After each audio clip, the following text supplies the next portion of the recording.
Bonjour à toutes et à tous, bienvenue sur ma chaîne Ciné-Série Galaxy, la chaîne spécialisée adaptation de jeux vidéo qui veut être exhaustive sur le sujet.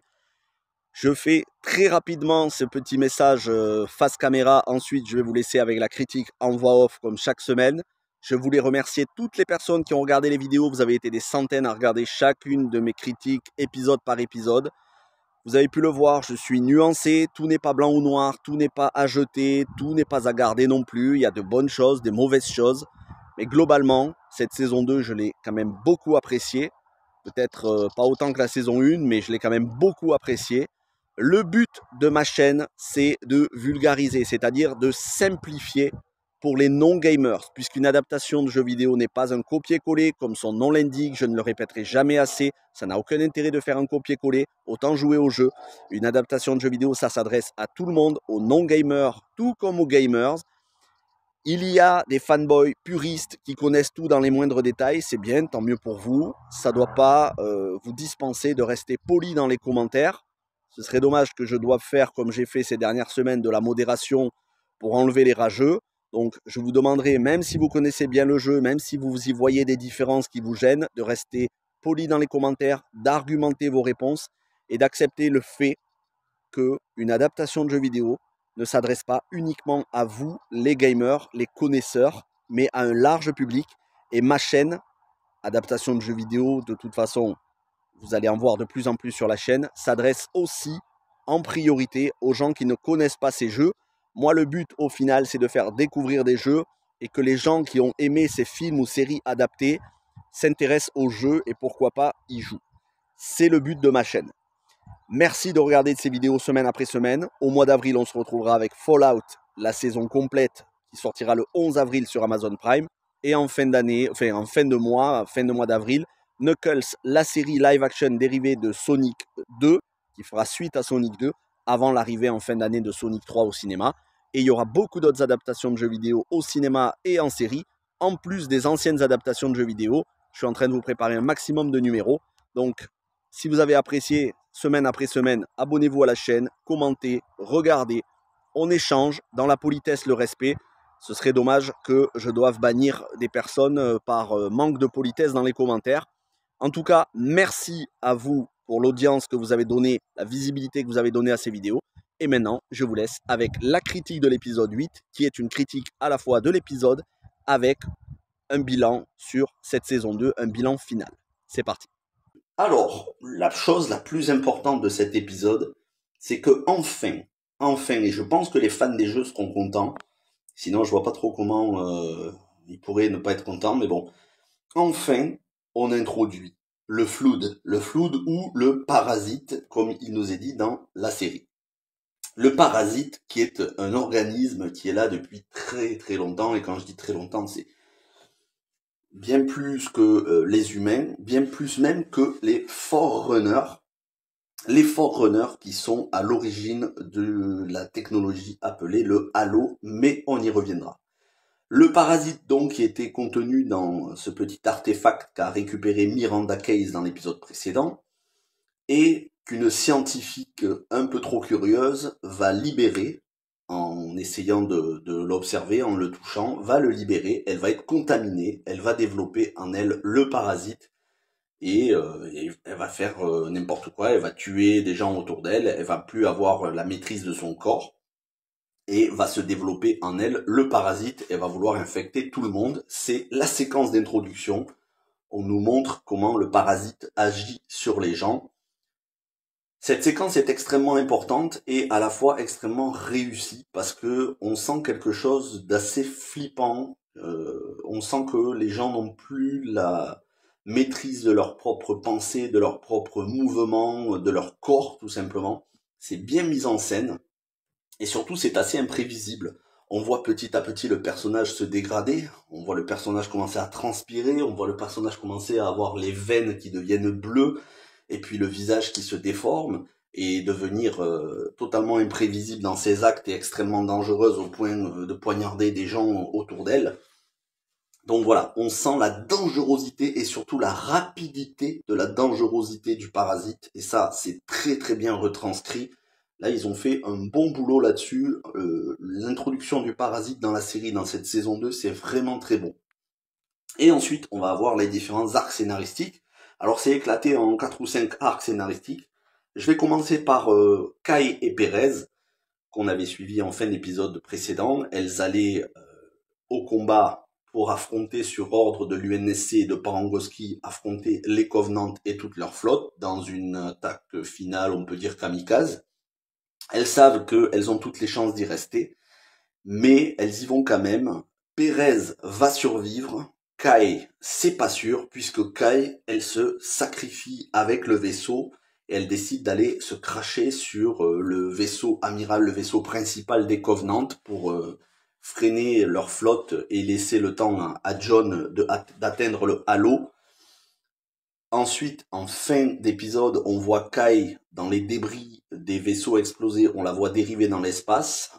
Son armure a l'air d'être intacte. Est-ce qu'elle a survécu à l'intérieur ou pas? On n'oublie pas que c'est une humaine augmentée, c'est pas une simple humaine, donc il y a une possibilité qu'elle ait survécu.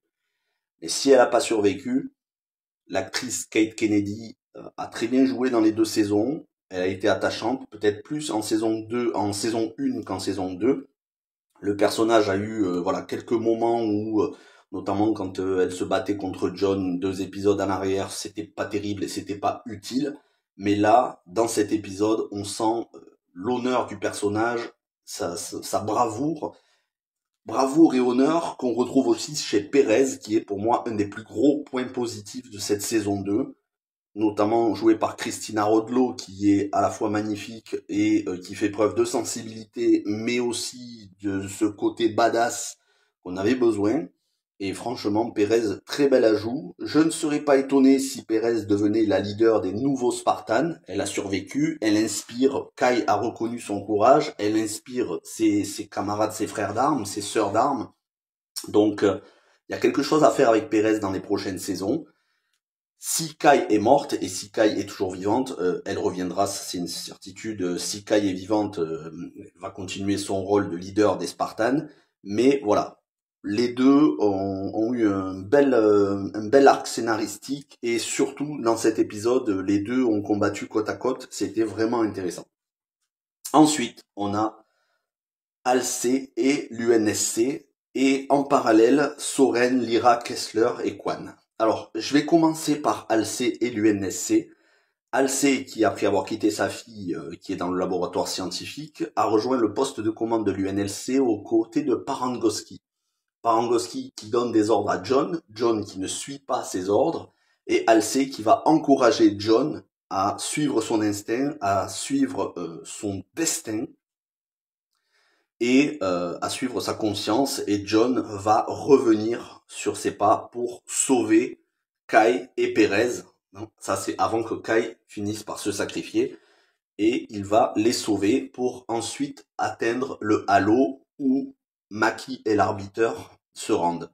Donc Halsey qui durant cette saison a eu un très bon développement, qui nous a été rendue encore plus humaine, encore plus compatissante, encore plus honorable, parce que dans cette première saison, on nous montrait le côté manipulateur, le côté voilà, le côté arriviste, manipulateur, qui n'avait pas grand-chose à faire des sentiments des gens, de kidnapper des enfants. Là, on nous montre que c'est un personnage bien plus complexe et bien plus attachant. Halsey est pour moi une énorme réussite sur les 2 saisons.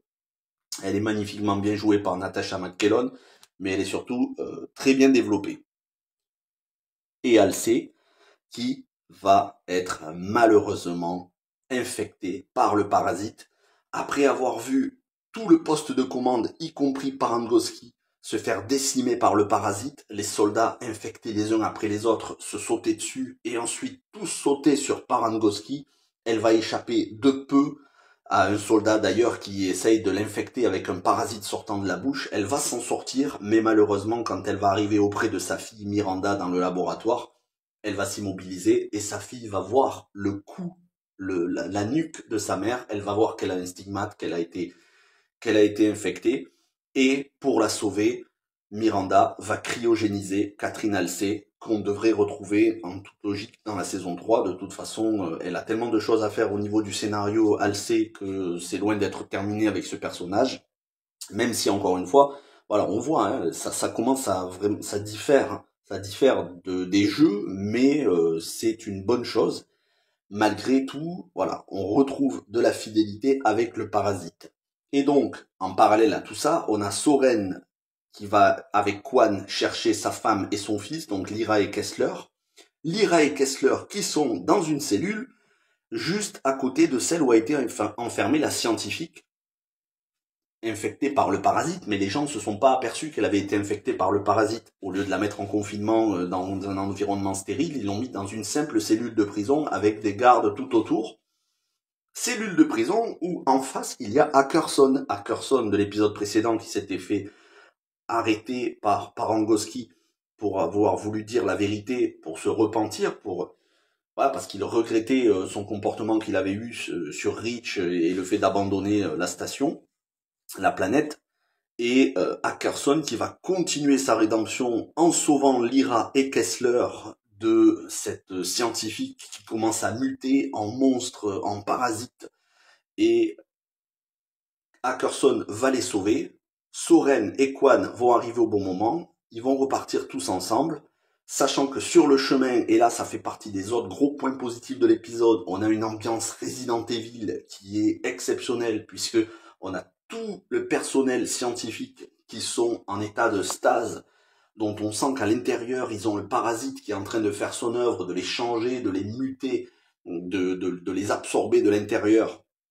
Et donc, l'éclairage, à la fois dans l'obscurité, mais avec un peu de lumière sur les visages, permet de nous montrer le visage en train de muter de manière assez abominable. Là, on a une séquence qui est glauque, qui est angoissante, qui est flippante. C'est vraiment un des plus gros points positifs de cet épisode. Et je vous dis, j'avais des frissons. Je me suis dit, mais comment on peut faire des épisodes aussi ennuyeux en début de saison et aussi épiques en fin de saison? C'est peut-être ça qui ressort, et j'y reviendrai dans quelques instants. C'est Montagnes Russes en termes de qualité. Mais là, on a vraiment eu de la qualité en termes de mise en scène.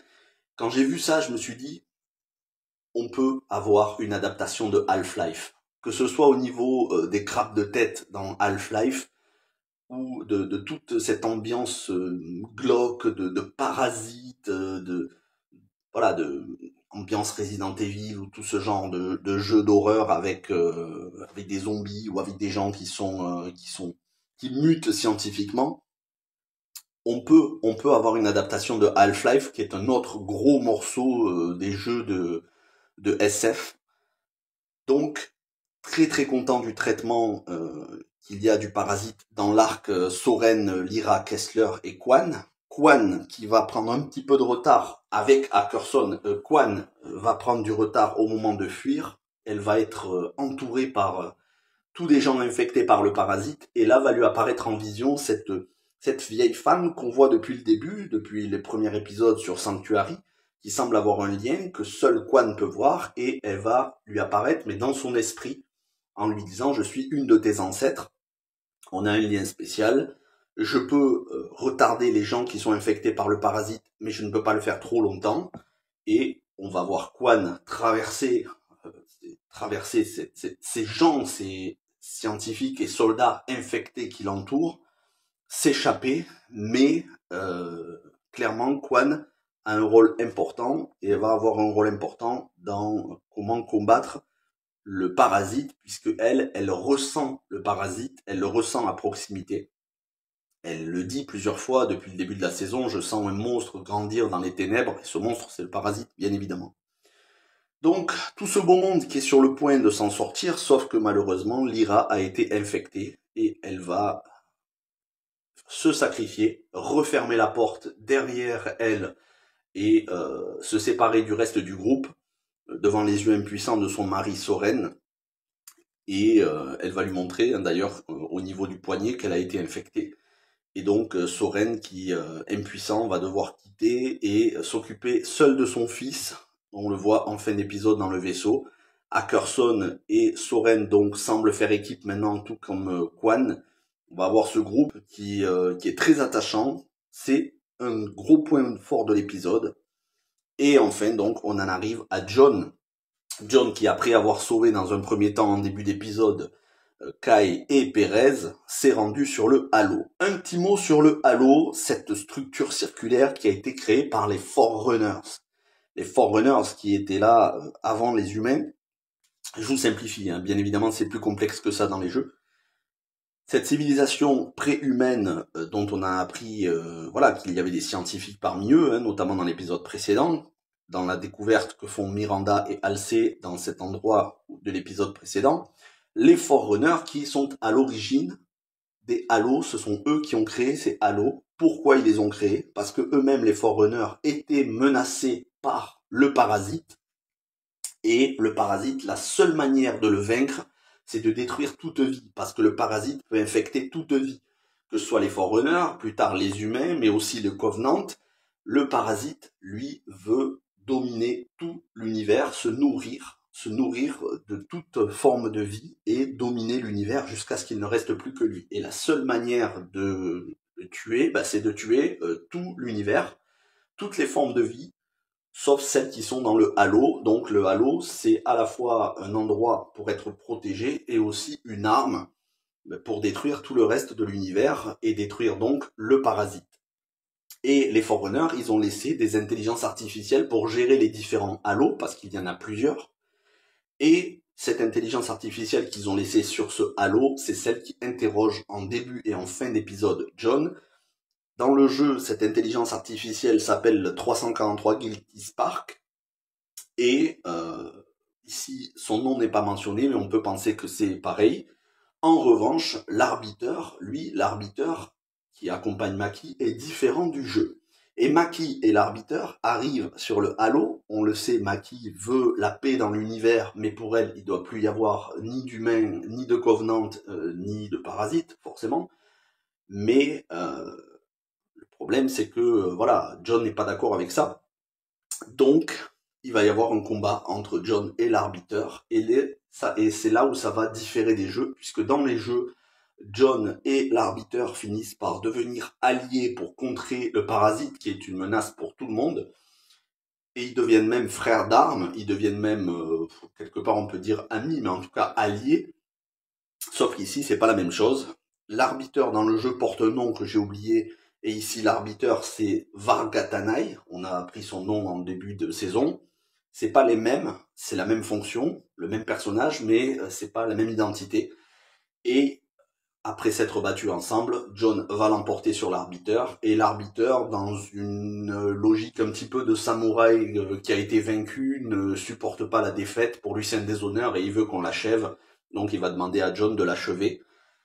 Sauf que, voilà, justement, dans les jeux, ça diffère, et l'arbiteur va devenir un allié de Jon. Alors, est-ce que ce serait pas Maki qui va devenir le nouveau arbiteur, puisque on sait que, elle nous le dit à la fin, elle dit qu'elle est une covenante, clairement. Est-ce que ce serait pas Maki qui hériterait du rôle de l'arbiteur dans les jeux en devenant l'alter ego de Jon, son allié pour contrer le parasite et se battre contre cette forme de vie qui veut l'extinction de toute autre forme de vie dans l'univers? C'est fort possible, on le saura dans les prochaines saisons. En tout cas, malgré les différences scénaristiques, pour moi c'est une bonne chose d'ailleurs que ça ne suive pas à la lettre les jeux. On voit quand même que les éléments principaux, notamment le parasite, sont respectés. Il y a plein de bonnes choses. En termes de réalisation, cet épisode est irréprochable. En termes de rythme, pareil. Les personnages sont attachants, que ce soit Perez, que ce soit bien sûr Jon, Halsey, Soren, sa femme, Ackerson qui effectue une rédemption sur ces 2 derniers épisodes de saison. Globalement, c'est une excellente saison. Je dis bien globalement, ça n'enlève pas les 3 premiers épisodes sur ce que j'ai dit sur les 3 premiers épisodes.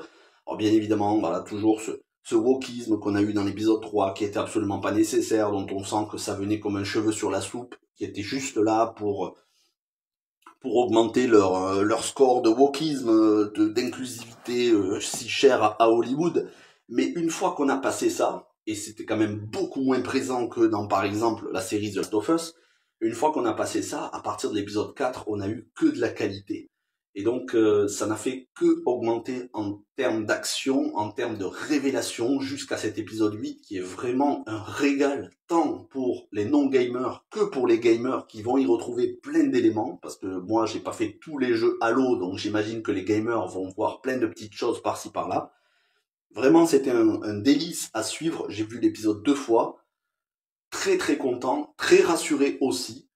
Il y a des choses qui vont pas. Je vais avoir changé le design de Cortana, avoir changé la musique de générique, même si la musique est excellente. Encore une fois, la musique de générique qu'on entend d'ailleurs une fois que John arrive sur le Halo, la musique qui est très ressemblante à celle des jeux, c'est une très bonne chose. Mais j'ai été attaché au thème musical de la saison 1. Je trouve que c'est dommage de l'avoir abandonné. Mais bon, Bear McCreary en cette saison 2, Bear McCreary, si vous suivez un peu ma chaîne, vous savez que j'adore ce compositeur. Il a fait encore une fois un excellent boulot sur cette saison 2.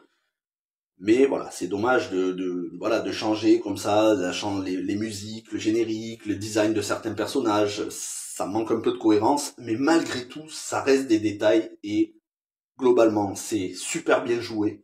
Les personnages sont charismatiques, attachants et on rejoint enfin l'intrigue des jeux avec le parasite. Je pense que les gamers, on attendait tous et ça va promettre du très très lourd pour la saison 3. J'ai hâte, j'ai vraiment hâte de voir la saison 3. Pour moi, Halo, que ce soit la première saison qui était excellente ou cette deuxième saison qui est quand même excellente malgré les faiblesses de début de saison, ça reste une des meilleures adaptations live action de monument du jeu vidéo parce que Halo, c'est un monument du jeu vidéo et j'espère que ça amènera tous les non-gamers à découvrir les jeux. C'est des jeux, vous pouvez vous les procurer à des prix dérisoires. Moi-même, j'ai acheté énormément de jeux Halo pour 1 € chacun. Donc voilà, c'est des jeux que vous pouvez découvrir. En plus, si vous avez une Xbox, vous pouvez les découvrir dans le Game Pass. Donc vraiment, intéressez-vous à ces jeux-là parce que c'est un univers extrêmement riche. Il y a beaucoup de choses qui se passent et une histoire qui est étendue sur des millions d'années. Donc, on en apprendra plus dans les prochaines saisons sur le lore des jeux. En attendant, vous avez mes vidéos de la saison 1 et 2, ainsi qu'une vidéo où j'ai présenté l'ensemble de l'univers Halo en jeu et en livre, parce qu'il existe des livres aussi qui sont canons avec les jeux. Je vous encourage à aller les voir. Tout ça, c'est dans la playlist adaptation de jeux vidéo. Et comme je vous l'ai dit en introduction, si vous aimez les adaptations de jeux vidéo, vous serez servi parce que la chaîne est spécialisée, elle se concentre là-dessus. D'ailleurs, je vous encourage à aller voir récemment la vidéo que j'ai sortie il y a à peine quelques jours sur Dragon's Dogma, la série. Alors que sort Dragon's Dogma 2, je vous encourage à aller voir ma vidéo sur la série d'animation, l'excellente série d'animation Dragon's Dogma. En termes d'adaptation de jeux vidéo, je suis la chaîne qui en parle le plus. Il y a presque une centaine de vidéos d'adaptation de jeux vidéo. Donc voilà, vous avez largement de la quantité. N'hésitez pas à me dire ce que vous avez pensé de cette saison au global. Encore une fois, de manière nuancée. Les gens qui vont venir dire que c'était de la merde, c'est pas la peine de laisser un message parce que je vais vous supprimer. Soyez nuancés comme je l'ai été. S'il y a des choses qui vous ont pas plu, dites-le, mais dites aussi les choses qui vous ont plu. Et si vous pensez qu'il n'y a aucune qualité, c'est pas la peine de laisser un commentaire. Moi, j'attends de vous que vous soyez nuancés, que vous soyez raisonnable, honnête intellectuellement. Non, c'est pas un copier-coller des jeux. Moi, je trouve que c'est tant mieux, mais malgré tout, c'est quand même une série de qualité. Merci à toutes et à tous. On se retrouve très bientôt. Portez-vous bien. Bon week-end et ciao tout le monde.